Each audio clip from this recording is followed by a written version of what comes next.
এইরকম গহীন জঙ্গলের ভিতর অনেক কষ্ট করে এই এতটুকু।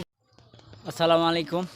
তো এখন আমি যাচ্ছি আমার গরুর জন্য ঘাস কাটতে, কারণ আমার জমিতে কিছু জংলা ঘাস হয়েছে। তো সেখানে আমাদের গ্রামের লোকজনের বেশি ভিড়, কারণ জংলা ঘাসটা আমি লাগাইনি, তো তাই তারা নাকি কেটে নিয়ে যাচ্ছে। তাই আমি এখন কাটতে যাচ্ছি সেখানে।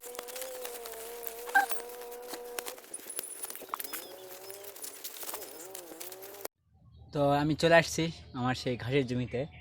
তো এখন ঘাসগুলো কাটবো। আর কি অবস্থা, ঘাস কি আছে না কেউ কেটে নিয়ে গেছে।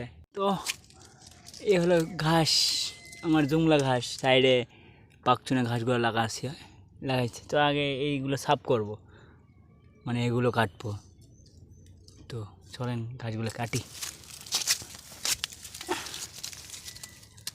এইরকম গহীন জঙ্গলের ভিতর আপনারা যখন হাতটা দিবেন, অবশ্যই একটু খেয়াল করে দিবেন।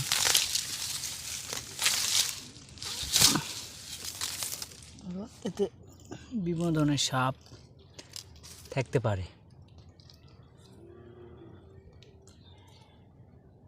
তো আমার ঘাস কাটা আজকের মধ্যে শেষ।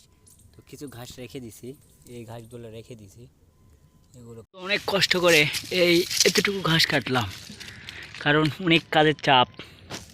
আপনার বিলে যা লাগতেছে। তো আপনারা ভালো থাকবেন, ধন্যবাদ।